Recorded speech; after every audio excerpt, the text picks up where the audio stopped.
가운데 사는 것은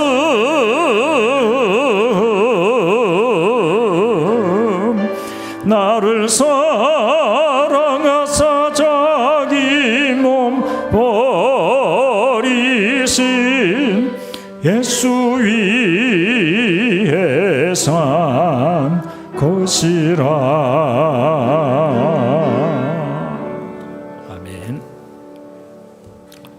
하나님의 말씀 사도행전 1장 12절부터 14절의 말씀입니다.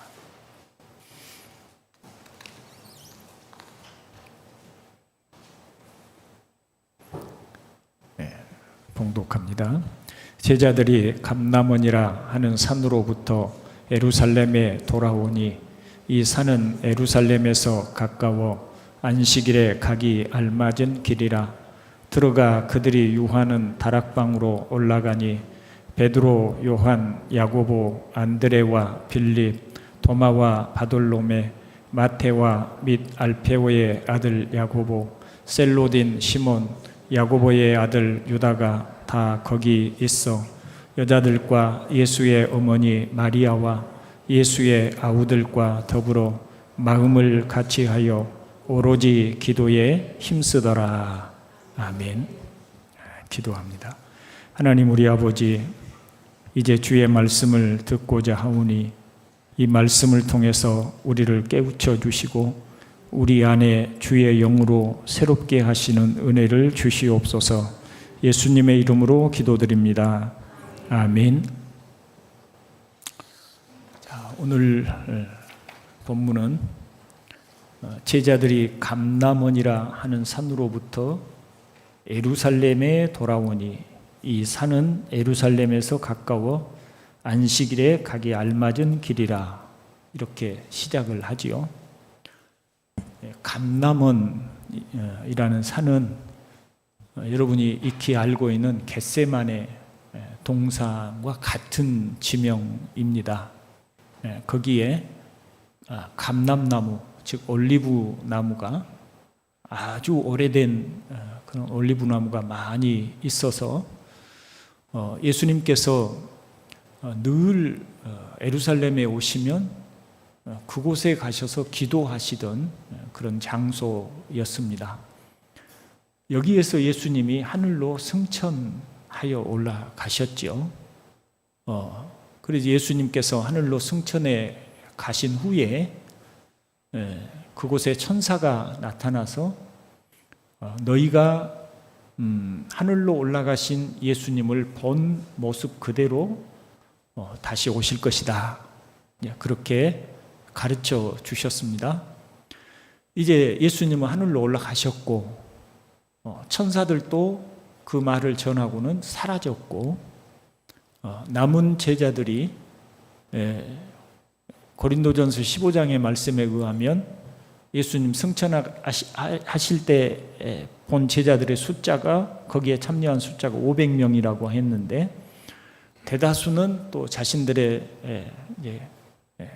가야 할 곳으로 떠났고 120명의 사람들이 예수님이 하신 말씀을 붙들고 성령이 오시기를 기다리기 위하여 이제 예루살렘에 갔습니다.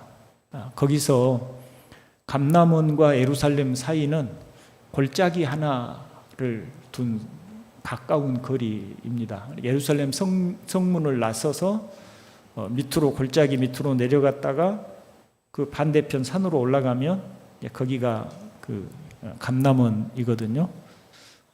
그렇게 크지 않는, 높지 않는 그런 자그마한 그런 산입니다.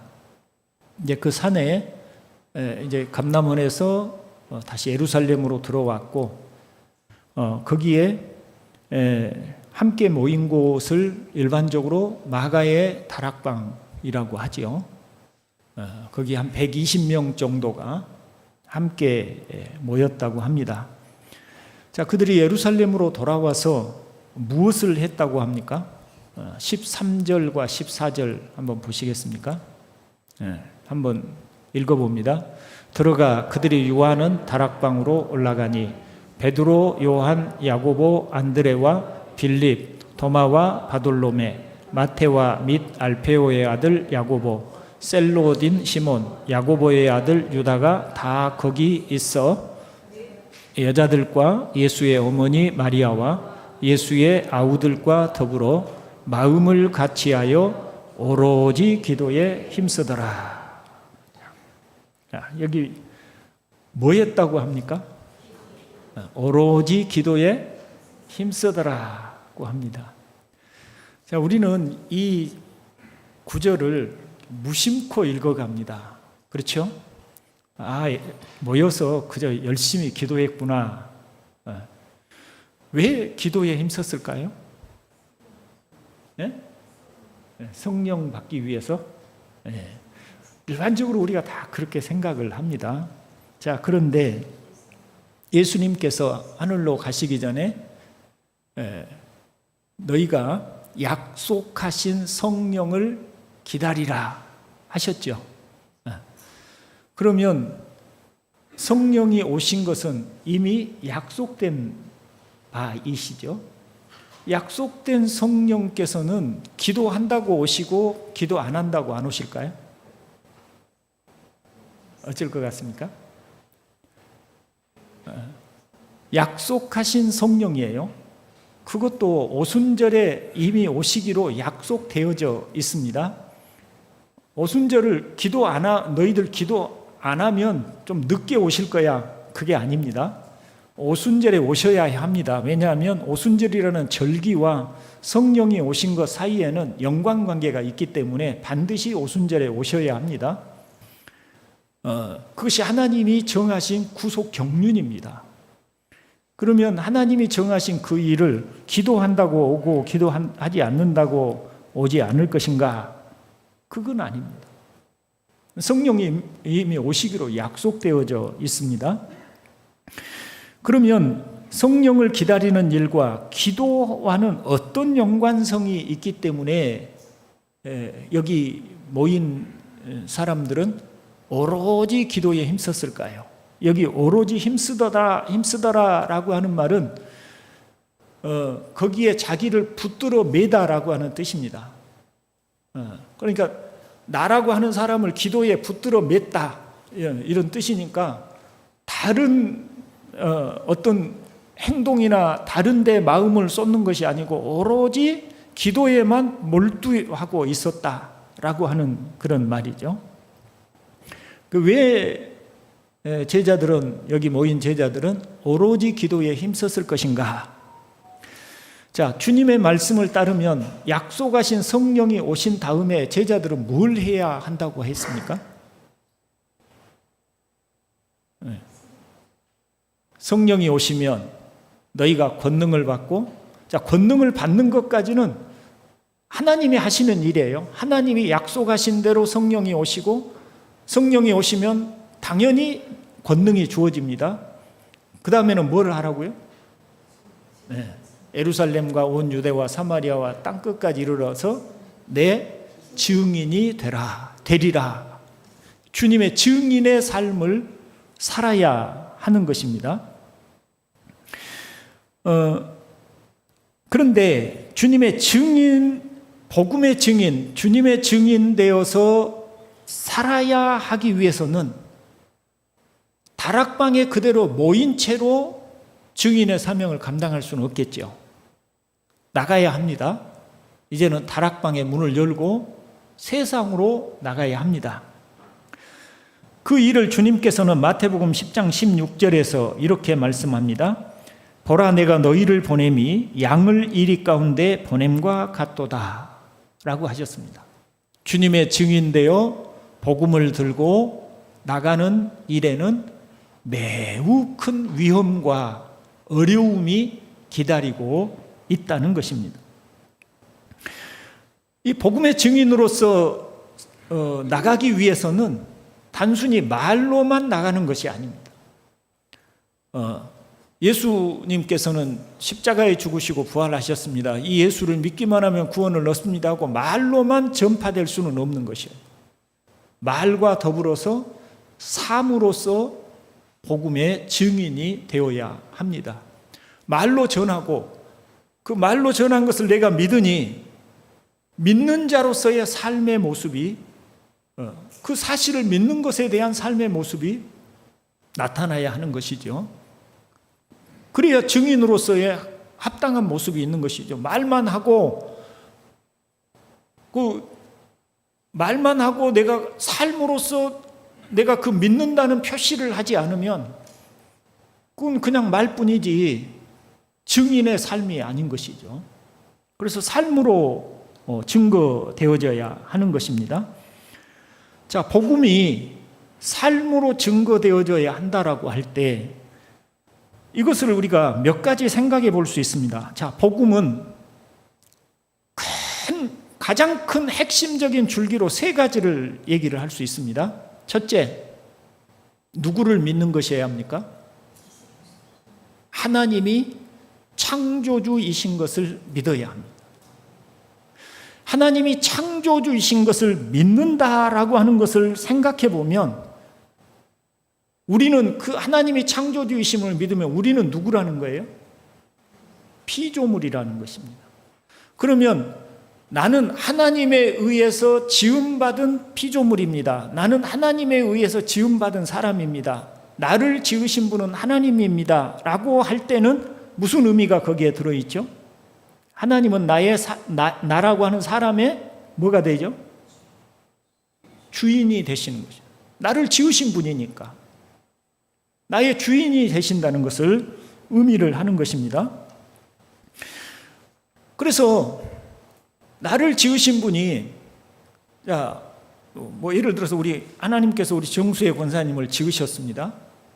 자, 지을 때 아무 뜻 없이 너 이 세상에 태어나라 하고 그냥 알아서 가서 잘 살아봐라 하고 보내셨을까요? 창조를 하셨을까요? 아니면 무슨 의도와 뜻을 가지고 창조를 하셨을까요? 의도와 뜻을 가지고 창조를 하셨겠죠. 왜냐하면 하나님은 의미 없는 일을 행하시는 분이 아니시거든요. 그러니까 하나님이 우리 정수의 권사님을 이 땅에 보내실 때 너는 내가 이러이러한 사명을 가지고 내가 너를 이 땅에 보내노라 하는 그런 뜻을 가지고 보내신 것이에요.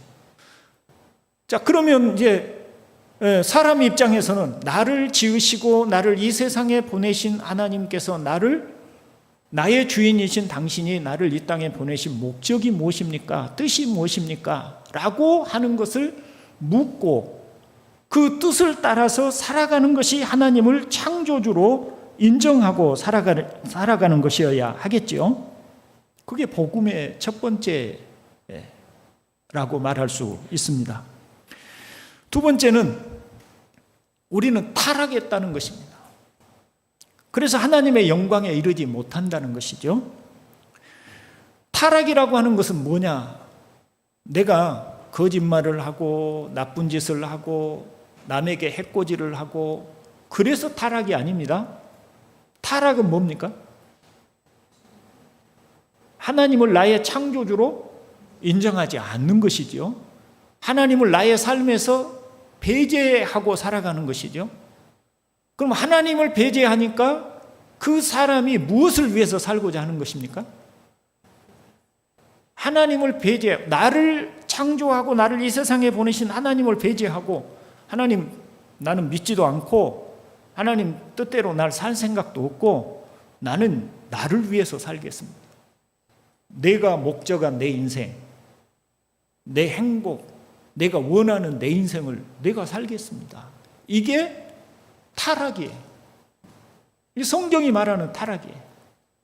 이 타락의 결과가 여러 가지 죄를 만들어내는 것이죠.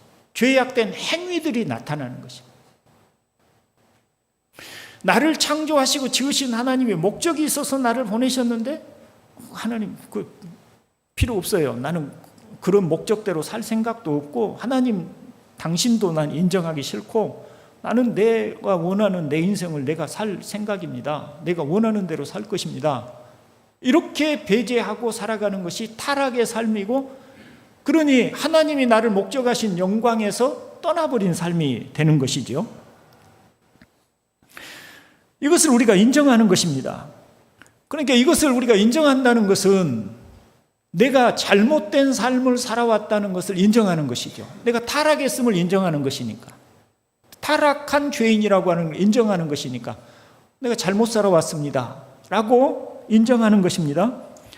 그래서 나를 그런 죄로부터 구원하기 위해서 십자가에서 나의 죄를 속죄해 주신 예수님을 믿는 것이죠. 내가 죄인입니다. 그런데 나의 죄를 위해서 예수님이 십자가에서 나의 죄를 속죄해 주셨습니다. 제가 그것을 믿습니다. 이게 복음이에요. 그리고 그동안에 하나님의 뜻을 배제하고 하나님의 뜻 없이 오직 내 자신을 위해서 살아온 내 삶의 잘못된 삶에 대한 모습들을 회개하는 것입니다. 내가 이렇게 잘못 살아왔습니다. 하나님 없이 오로지 나만 생각하고 오로지 나의 행복만 구했고 오로지 내 욕심만 추구하면서 내가 살아왔습니다. 이걸 회개하는 것입니다. 회개한다라고 하는 것은 뉘우친다는 말을 뛰어넘는 것입니다. 뉘우친다는 것은 내가 죄를 알고 내가 잘못했습니다 하는 것으로 끝나는 것이 뉘우친다는 것이지만, 회개한다는 것은 이제부터는 내가 하나님 없이 내 인생만을 생각하고 나만을 생각하고 살아왔던 삶을 제가 뉘우치고 이제는 다시 창조주이신 하나님의 뜻과 목적을 따라서 제가 살아가도록 하겠습니다. 이게 이제 여기까지가 회개이죠. 그래서 내가 타락하고 회개하여야 함을 인정하는 것이 복음이에요. 그러니까 우리가 복음대로 산다는 것은 어떤 의미가 있냐면 내 삶의 잘못된 삶의 방식들을 끊임없이 돌이키는 그런 삶을 산다는 것이, 그게 회개의 삶이에요. 우리 안에는 자주 말씀드리듯이 늘상 본성적으로 잘못된 삶을 자꾸 추구하려고 하는, 하나님 없는 인생을 살려고 하는 속성들이 있어요.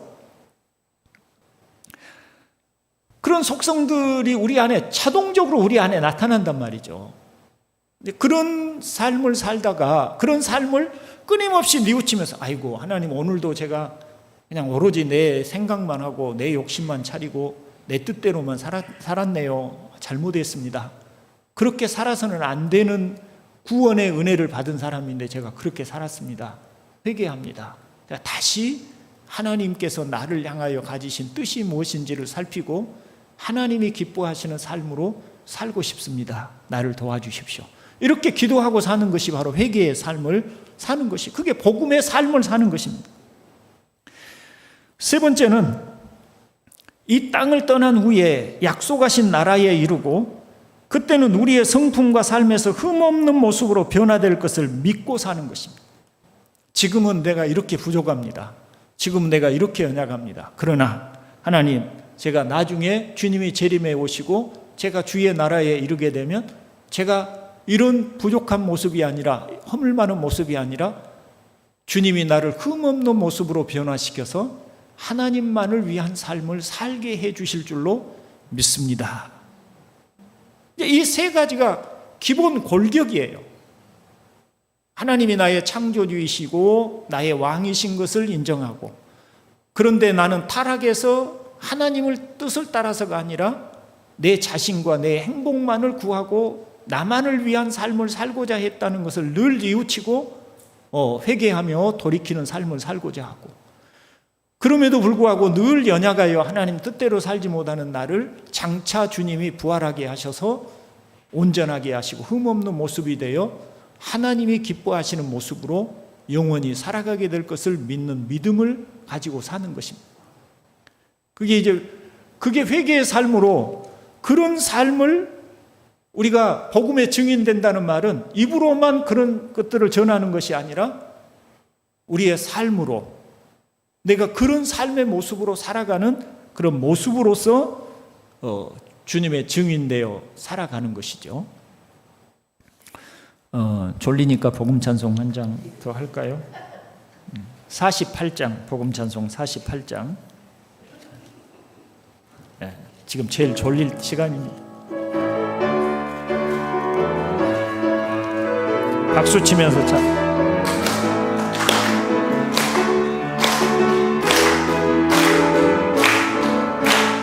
나 자유 얻었네. 너 자유 얻었네. 우리 자유 얻었네. 나 자유 얻었네. 너 자유 얻었네. 우리 자유 얻었네.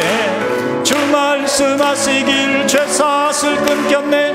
우리 자유 얻었네. 할렐루야. 나 자유 얻었네. 너 자유 얻었네. 우리 자유 얻었네. 나 구원 받았네. 나 구원 받았네. 너 구원 받았네. 우리 구원 받았네. 나 구원 받았네. 너 구원 받았네. 우리 구원 받았네.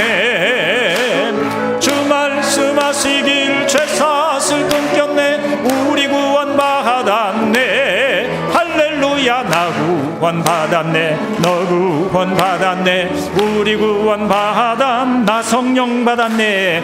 나 성령 받았네. 너 성령 받았네. 우리 성령 받았네. 나 성령 받았네. 너 성령 받았네. 우리 성령 받았네. 주 말씀하시길 죄사슬 끊겼네. 우리 성령 받았네. 할렐루야. 나 성령 받았네. 너 성령 받았네. 우리 성령 받았네. 나 감사하겠네. 나 감사하겠네. 너 감사하겠네. 우리 감사하겠네. 나 감사하겠네. 너 감사하겠네. 우리 감사하겠네. 주 말씀하시길 죄사슬 끊겼네. 우리 감사하겠네. 할렐루야. 나 감사하겠네. 너 감사하겠네. 우리 감사하겠네. 아멘. 잠 좀 깨셨나요? 아니, 이 시간이 제일 졸린 시간이에요. 저라도 여러분 자리에 앉아 있으면 좋을 것 같아요.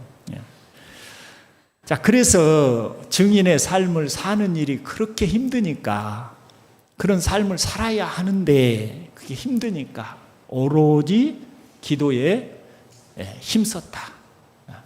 말하자면 이렇게 설명할 수 있죠. 하나님, 이제 성령이 오시면 제가 권능을 받고 주님의 증인되어 살아가야 하는데 제 힘으로 안 됩니다. 제가 주님의 증인의 삶을 살게 해 주십시오. 살 수 있는 능력을 주십시오. 이게 이제 그 오로지 기도로 준비하는 시간들이었다고 할 수가 있겠습니다.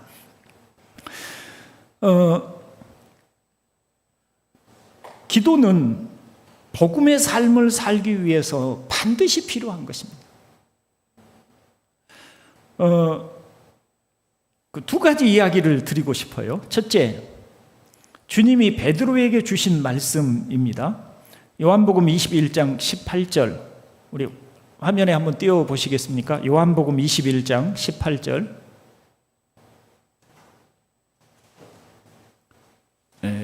여러분, 그 사도행전 바로 앞에 요한복음 21장 있으니 한번 찾아보셔도 좋겠습니다. 21장 18절 읽어봅니다.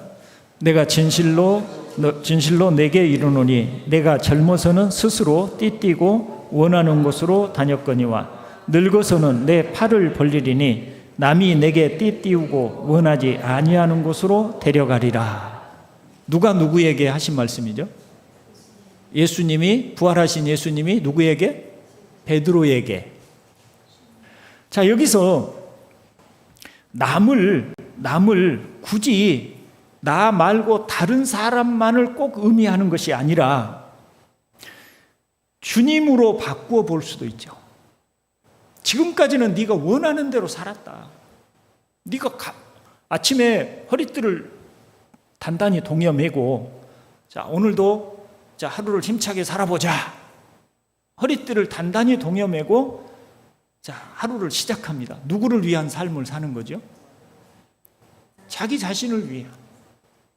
자기 허리띠를 자기가 메고 내가 오늘 하루 열심히 한번 살아보자 하고, 내가 가서 나를 위해서 내가 힘써서 내가 노력해서 내가 땀 흘리고 내가 나를 위해서 사는 거죠. 지금까지는 네가 그렇게 살았다. 그런데 이제부터는 네 팔을 벌려라. 그러면 네 허리띠를 내가 매주고 내가 너를 끌고 네가 원하지 않는 삶을 살게 하겠다. 지금까지는 네가 네 팔을 네 것이라고 생각하고 너를 위해서 네 팔을 사용하고 살았다. 그런데 이제 너 네 팔을 벌려라. 내가 너의 팔을 내가 사용하겠다. 이렇게 하신 말씀과 우리가 그렇게 적용을 해도 틀림이 없는 것이죠. 말하자면 복음을 듣고 이제부터 너의 삶은 네가 원하는 삶, 또 네가 살고자 하는 삶을 살지 않고 내가 이끄는 대로 나를 위한 삶을, 내가 너에게 말하는 삶을, 내가 너에게 원하는 삶을 네가 앞으로 살아야 할 것이다. 넌 그렇게 살게 될 것이다. 자, 그런데 여러분, 내가 원하는 삶이 아니라 주님이 끄는 삶을 살기 위해서는 우리 힘으로 가능하나요?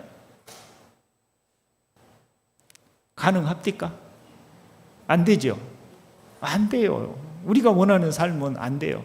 우리가 원하는 삶은 돈 많이 벌고 근심 걱정 없이 그저 건강하게 오래도록 장수하고 남부럽지 않게 그렇게 사는 것이 내가 원하는 삶이에요. 보람 있게 내가 한평생을 살고 나서 나 이만하면 아주 내가 만족스럽게 살았다 하는 그런 것들, 보람을 가지고 내가 살 수 있는 것이 내가 원하는 삶이에요. 그런데 그런 삶이 아니라 주님이 끄는 대로 사는 거예요. 주님이 나를 병들게 하시면 그런 삶을 사는 거예요. 주님이 나에게 감옥에 가게 하시면 감옥에 가는 삶을 사는 거예요. 주님이 나를 끌어서 핍박받는 자리에 두시면 핍박받는 자리에서 사는 거예요.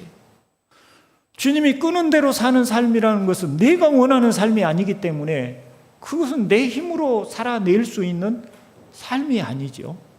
그러기에 주님은 약속하신 성령을 기다려라. 성령이 임하시면 너희가 권능을 받고 그 삶을 살 것이다 하신 것이에요. 그런데 단순히 그러면 성령이 알아서 다 하시니까 나는 그냥 가만히 있겠다라고 하는 것이 아니라 성령에 순종하여 성령이 주신 능력으로 그런 삶을 살기 위해서는 끊임없는 기도가 있어야 한다. 그래서 그렇게 기도하였다라고 말할 수 있습니다. 두 번째 이야기는 주님이 감람산에서 기도하시는 모습입니다. 감람산, 겟세마네 동산에서 감람원에서 땀이 핏방울이 떨어지는 것처럼 간절히 그리고 혼신의 힘을 다해서 기도했습니다. 이때 주님의 기도의 중심 내용은 무엇이었습니까? 할 수만 있으면 이 잔이 내게서 지나가기를 원합니다. 그 잔은 뭐예요? 십자가를 지지 않는 것이죠. 하나님, 제가 원하는 것은 십자가를 지지 않는 것입니다. 십자가를 지지 않는 것은 아까 베드로의 이야기로 돌아가 보면 내가 원하는 삶을 사는 거예요. 그건 주님이 원하는 거예요. 주님이 나는 십자가를 안 지고 싶습니다. 이거 주님이 원하는 거예요. 내가 원하는 삶을 사는 거예요. 주님도 그렇게 기도하셨어요. 나 십자가 지기 싫습니다. 할 수만 있다면 이 잔을 내가 안 지게 해 주십시오. 이렇게 기도하신 것입니다. 근데 결과는 어땠어요? 십자가 안 졌나요? 십자가를 지셨습니다. 십자가의 길을 가는 것이었습니다. 이때 주님이 주님이 원치 않는 십자가의 길을 갈 수 있었던 힘은 어디서 나왔을까요? 그렇죠. 겟세마네에서 기도하셨던 그 기도가 힘이 있었던 것이죠. 우리는 다 건강하기를 원합니다. 우리는 다 씩씩하고 활기 있게 살기를 원합니다. 제가 몸이 어느 때 갑자기 막 그 피로감이 가시고 막 활력이 돋을 때가 있었어요. 그때 무슨 생각이 들었냐면, 산다는 게 이렇게 좋은 것이구나. 이렇게 산다는 게 이런 활력이 있고 이렇게 좋은 것이구나. 그런 생각이 들었단 말이에요. 건강하게 산다는 게 이렇게 좋은 것이구나. 오늘 다 그런 삶을 살기를 원해요. 그런데 제가 이제 전도를 하면서 믿지 않는 친구에게 그런 이야기를 했습니다. 난 몸이 아프다. 건강하지 못해. 그런데 말이야, 난 이게 슬프거나 괴롭거나 내가 이렇게 건강하지 못한 것이 불행하다고 생각하지 않아. 나는 이게 복이라고 생각해. 그게 뭔 복이냐? 예수 안 믿는 친구가 뭔 그게 복이라고 생각하겠어요? 그런 얘기를 했습니다. 나는 내가 몸이 건강하지 못한 것 때문에 나는 이 세상에다가 내 마음을 두고 살지 않아. 나는 하늘을 바라보고 사는 사람이야. 나는 내가 이 세상의 즐거움을 느끼지 못하기 때문에 나는 하늘의 소망을 가지고 살아. 나는 하늘에 가면 내가 이렇게 고통당하지 않는 삶을 살 거라고 나는 믿고 있어. 제가 그렇게 이제 전도를 했어요. 그러니까 우리가 원하는 것은 활력 있고 건강하고 씩씩하고 멋지게 또 뭐 참 많은 것들을 누리고 행복하게 살기를 우리는 다 원해요. 주님이 십자가를 지고 싶지 않았던 것처럼. 그런데 그런 주님이 결국은 십자가를 지는 그 고통의 길을 갈 수 있었던 것은 기도죠. 그런데 제가 하늘의 소망을 가지고 살 수 있었던 이유는 무엇일까요? 저도 기도하기 때문입니다. 답답하고 괴롭고 힘들 때마다 기도하면서 거기에서 진리를 알고 진리를 생각하고 진리를 깨닫고, 그러므로 나는 하늘의 소망을 두고 사는 사람이 될 수 있었다고 저도 그렇게 믿습니다. 기도가 없이는 우리는 주님의 길을 갈 수가 없어요. 기도가 없이는 우리는 복음의 삶을 살 수가 없어요. 그래서 약속하신 성령을 기다리던 제자들은 증인의 삶을 살기 위해서 오로지 기도에 힘썼던 것입니다. 우리가 이 세상에서 잘 살기 위해서 기도할 수 있습니다. 그런데 그런 기도는 미신을 믿는 사람들도 우리보다 더 열심히 기도해요. 그러나 우리는 주님의 증인의 삶을 살기 위해서는 우리는 그들이 하는 기도보다 더 간절히 또 더 열심히 더 진실하게 기도해야 합니다. 그게 우리가 주님의 증인의 삶을 살게 해주는 능력이고 힘이 되는 것입니다. 제가 자주 말씀드리지만 신앙의 목적은 우리가 이 세상에서 유복하게 살자는 것이 아닙니다. 이 세상에서 우리가 유복하게 사는 것은 한계가 있습니다. 그것은 아무리 우리가 건강하게 살고 싶어도 이제 실제적으로 저도 이제 나이가 있는데 제가 아주 건강하게 산다면 몇 년을 살 수 있을까요? 아주 건강하게 살아봐야 3, 40년이에요. 그죠? 아주 건강하게 살아도 3, 40년이에요. 무슨 3, 40년이 길 수 있지만, 그런데 제가 10년 지난 뒤에 70대 중반이 되고 20년 지난 뒤에 80대 중반이 되어서 건강한 삶이라는 게 뭔 재미가 있는 삶이겠어요? 그렇지 않아요? 네. 그게 우리의 신앙의 목적이 아니다. 건강하게 살고 아무 돈 구애받지 않고 살고 쓰고 싶은 거 다 넉넉하게 쓰고 살고 근심 걱정 없이 사는 거, 우리가 그렇게 다 구비되어 살아도 불과 몇십 년 살지 못합니다. 근데 그게 우리의 신앙의 목적이 아니에요. 그것 때문에 예수 믿고 사는 거 아닙니다. 우리의 목적은 영원하신 주님과 함께 살아가는 거기에 있는 줄로 믿습니다. 네. 우리 주님과 함께 주님의 사랑 안에서 주님을 사랑하고 주님과 함께 살아가는 거기에 우리의 신앙의 목적이 있지요. 그런데 이 세상에서는 우리가 그런 삶을 살지 못하게 방해하는 요소들이 너무나 많아요. 그런데 기도만이 우리에게 그런 주님을 바라보는 하늘의 소망을 두고 사는 삶을 살게 하는 그런 힘이 되어 줍니다. 저와 여러분에게 이와 같이 하늘의 소망을 두고 사는 그 삶을 위해서 깨어 기도하는 우리 모두가 될 수 있기를 주님의 이름으로 축원을 드립니다. 기도하겠습니다. 하나님, 우리 아버지